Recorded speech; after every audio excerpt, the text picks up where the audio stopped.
Hi, this is Ian, I'm Mark. and this is Let's get into Let's it. Get Into It. Our three topics for this program, we have the college football playoffs starting up very soon, followed by the market predictions for 2022.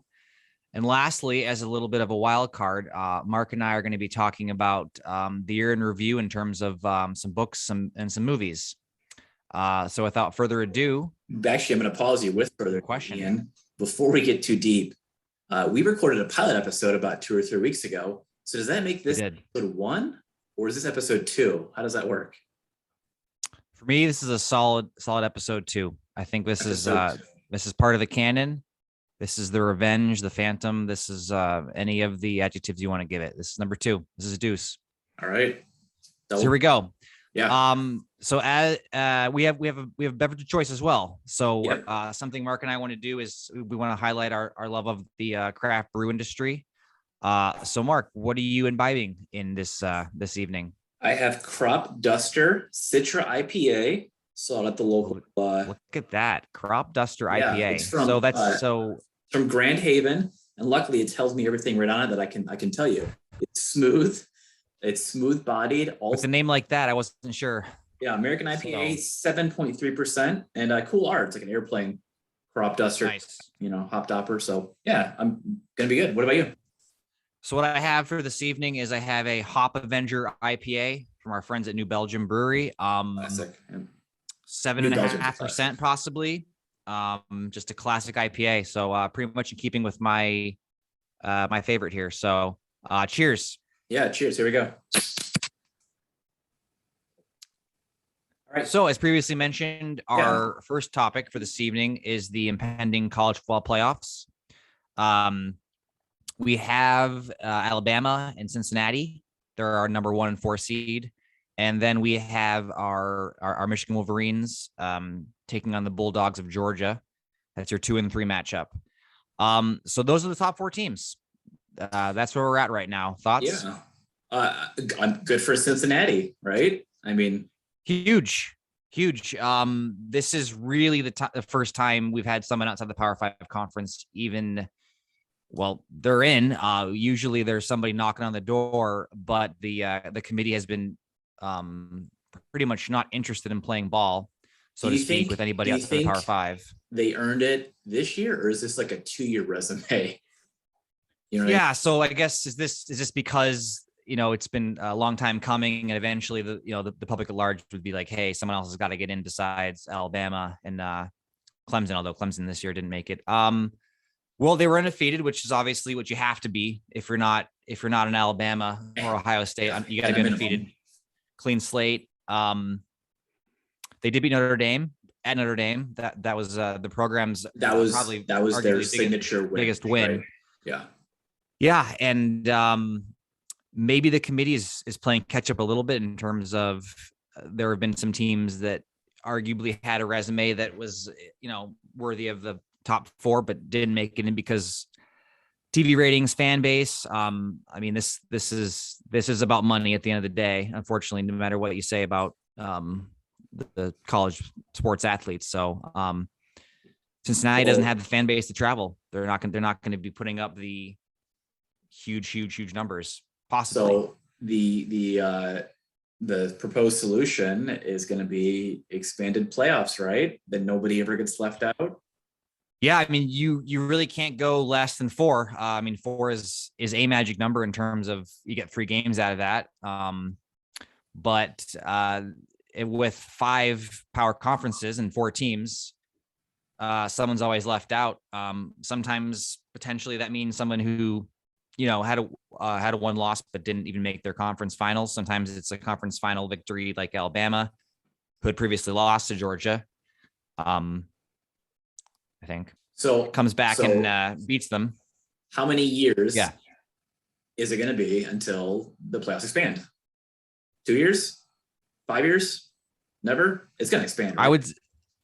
I would say within 5 years, because the way I look at it, it all expands. The NFL has added a game. Yeah. Everybody wants a piece of the pie. So, they get 4 teams was a good concept. Pie.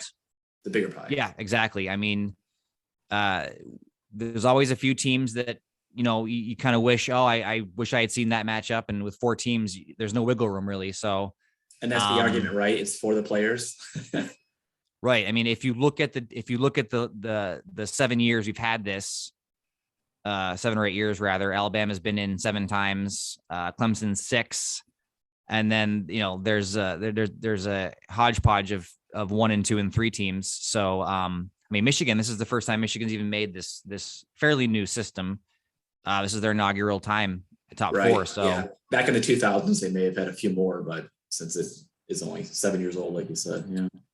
Right. So, I mean, for me, even when we have the matchups we want, there's usually a blowout or 2. So, my prediction is that you're going one of these matchups is not good. I don't know if Cincinnati can hang on. And Michigan has a pretty big task ahead of them against a really good Bulldogs team. So, I hope they do. I hope Cincinnati 45-17. That's what I'd love to see. So what would that mean to you if you have a team that on paper doesn't have the 5-star recruits, doesn't have the caliber? What if they do take down? Why it would be nice is just because Alabama is, I mean, they got the ranking, but they barely won so many games. I know the SEC, it's better than everybody else, but it's like, yeah, I mean, I guess the argument is triple overtimes. You know what I mean? Like, yeah, they definitely weren't as dominant as they've been in the past, but they do play in the toughest conference. So even their mid-level matchups against the Kentuckys of the world in the SEC, I mean, they're usually pretty good programs. So I guess we're not big, huge sports gamblers, bettors, but I mean, if you had some free money and you wanted to put on a team, where are you going? If I had free money, I would, in $100, I would put I would love to say, I would love to put on Michigan since we're in Michigan. But honestly, I think Georgia's going to win that game, and I think Alabama will beat Cincinnati. So sorry. So I'm easy. Those are my picks. Yeah. Yes. Well, we will see. We have a little bit of a time gap here. The games are until New Year's Eve, followed up by the championship game January 10th, 2022. Yeah, so just what a gap. I mean, so this is a long season for these guys. This is a late July to January season. I mean, that's quite a bit of time for these 19 and 20-year-olds, if you can believe it or not. It's a long time for you and me. So anyway, that was our first topic. I'm going to let you, Mark, kind of lead us into the sphere of finance, if you don't mind. So speaking of predictions, let me grab my notes here. Yeah, please do.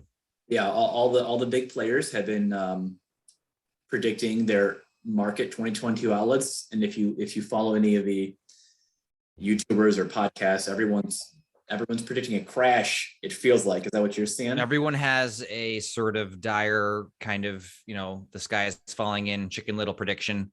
Yeah. So I didn't. Yeah, go ahead. Sorry. I saw a few different reports up there, and I grabbed these numbers from a Forbes article. They just compilated everything. So just a few numbers for you. As of this recording, P 500 is at 4,712. All right. So Wells Fargo thinks it's going to be between 5,100 and 5,300. Goldman Sachs 5,100. JP Morgan 50-50. 50-50. A little more bearish, 4,600, and Morgan Stanley 4,400. So top to bottom, based on what it's currently at, it's like a 20% plus or minus swing. Well, 20 up, 5 That's down. Pretty big. It's like throwing a dart at a wall. And I think I don't have any studies. It's just guessing every year. So what I want you, Ian, is what's your guess on December 31st, 2022? What's the S&P going to be? I would predict that we'd have a slight downturn. Slight downturn. Why is that? Mostly because it's been so good for so long, and you don't get, and eventually there's going to be a slight correction. So you're thinking just regression to the mean? Basically, yes. We've been riding this high for many months. And here's what Bank of America said. Again, they're thinking 4,600, so down about 3 or 5%. There's gotcha. Similarities between today and the .com bubble of 99, 2000. There's excessive speculation, high valuations, surging inflation, love that word, frenzied activity, and especially SPACs, which they didn't say, but I'm saying there's a lot of SPACs. This has been the year of the SPAC. Yeah. So they think down, you think so because of regression to the mean. What's ironic here is I actually pretty much all the bold-faced words that they provided us here, all these frenzies and speculation and excessive, I actually don't disagree at all with any of that. I think anybody who's invested in anything in the last 24 months has seen a lot of these issues come to the table. I guess that, one of these things that I was thinking of is what does it mean for these huge banks to put out predictions? I mean, it's kind of, this is their bread and butter. I mean, this is their money. So, I mean, it's, yeah, I would say most of them, the point is you aim low to manage expectations. So if you exceed it, you lose. Right. Also, it's just news. It's buzz. Let me read you another one. Okay. Here's Goldman Sachs. Who gotcha. Thinks is going to increase to 5,100 from 4,700. They said 8% gain. Economic growth, tightening Fed, rising real yields suggests investors should expect modestly below average returns next year. But they say 10% gain. How is a 10% gain below average returns? You get above average returns of 10%? Yeah, I don't know. No, not really. I think that's strangely worded. I think they're negative, trying to sound worried, but yeah, that seems strange to me. So yeah, I did not look much. What's your final number? What's your final number? Final number. So the market right now is 47.12. Correct. And 2 cents, I think. Yeah. 5% down from that. So, I mean, you're looking, so not a huge difference. Here's my ironically, here's mine. Ready? Yeah. Yes. The exact same number. The exact same number. 12 months from now, it's not one iota of change. That's it. We're going to go up. We're going to go down. Boom. End of the year, right where it is.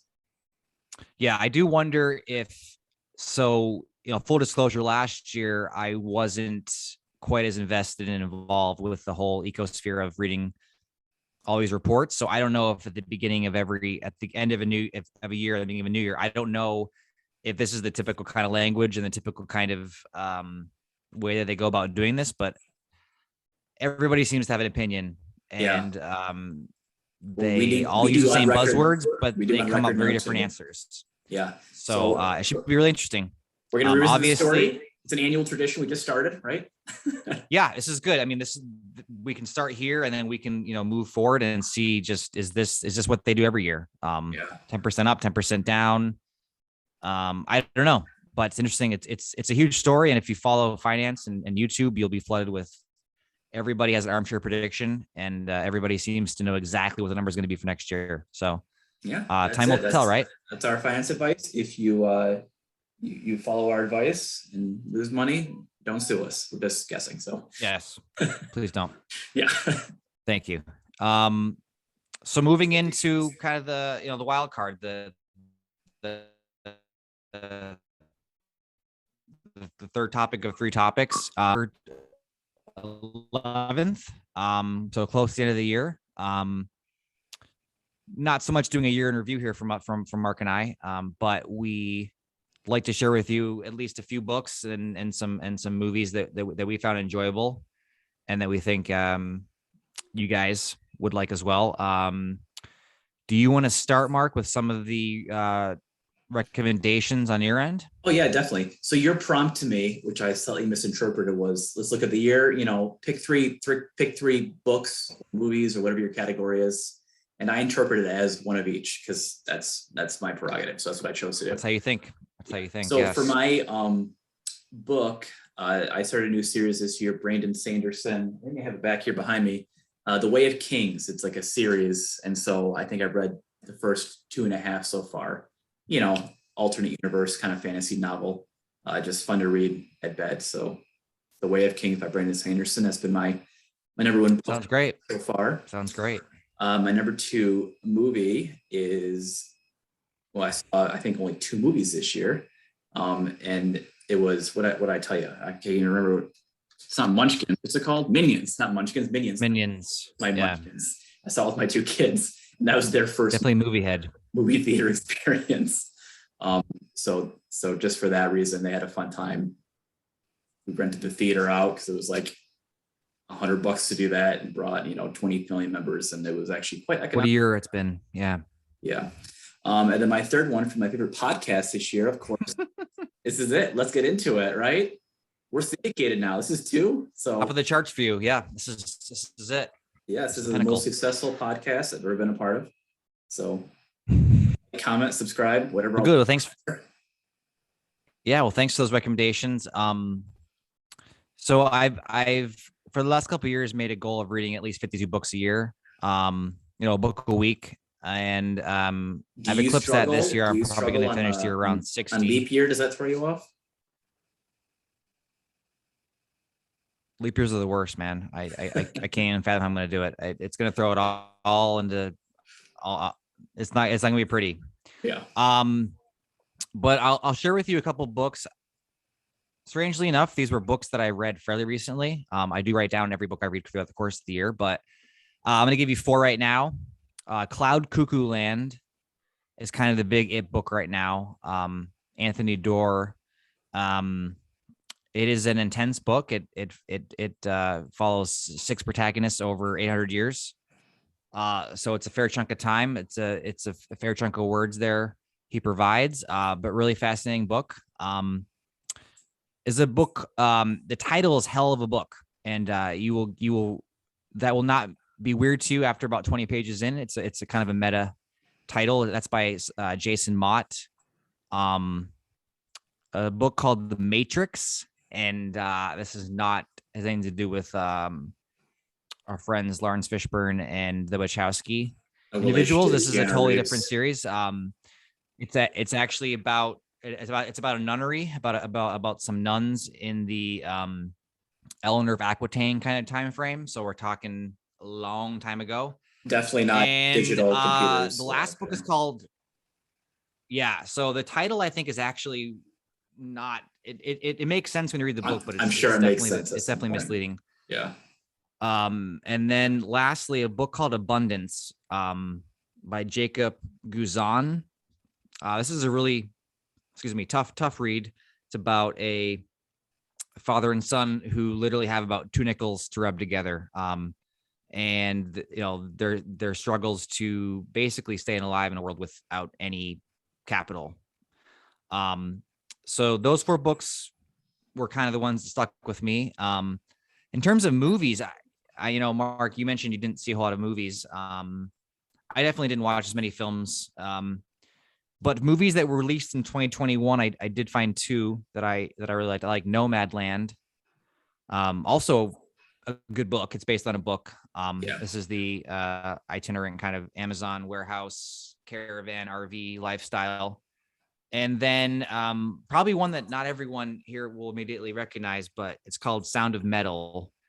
I think it came out on Amazon Prime. It's about a musician, drummer who ends up going deaf pretty rapidly, and his struggles with what does it mean to deal with the world in which sound was a fairly important issue, and then he's unable to hear. I remember that was a really interesting movie.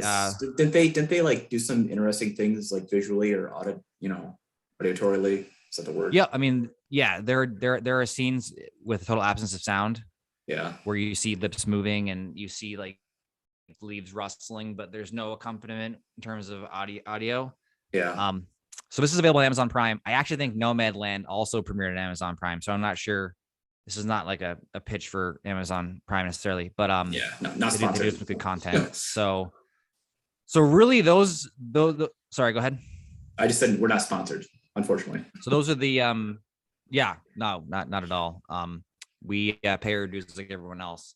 So, those are some of the top 3 things. Mark went a different path and he gave us one of each, and I gave you a lot to look over. So I hope you find something that you find enjoyable. And when you do, you can think of us. So those are our 3 topics for today, Mr. Mark. So let's wrap it up with our takeaways. College football. Takeaways. The big boys are going to win. Is that it? I think that there's a good chance. I don't think Cincinnati wins the college football championship. I do think that every year we'll hear the expansion. Eventually it'll become 8 teams. And then we'll hear the necessary 16 team expansion to follow that. So, no one's ever going to be completely satisfied, but hopefully they're good games. And you guys can enjoy them. And then finance, stock market. Like we both said doom and gloom. We both predicted doom and gloom like everybody else. I didn't want to, but we did, right? I said even, you said down. So a little more doom and gloom. I just think, all good things kind of eventually settle. I don't think that it can go up forever. We are living in a difficult time with COVID and such. So, inflation and supply chain issues. I guess with the abundance of issues, I find it hard to believe that there won't be some negative fall. Is I guess my 2 cents. Yep. And then I guess the final, our wild card topic for the day, I takeaway would be you should read, you should watch, you should read listen to podcasts, specifically this one. Let's get into it. Do it. All right. Take care. All right. Thanks for joining us, guys. Thanks for listening. This podcast is for entertainment purposes only. The content in this podcast is not intended to be a research report, financial, or life advice, and does not constitute an endorsement of any product, service, individual, or organization.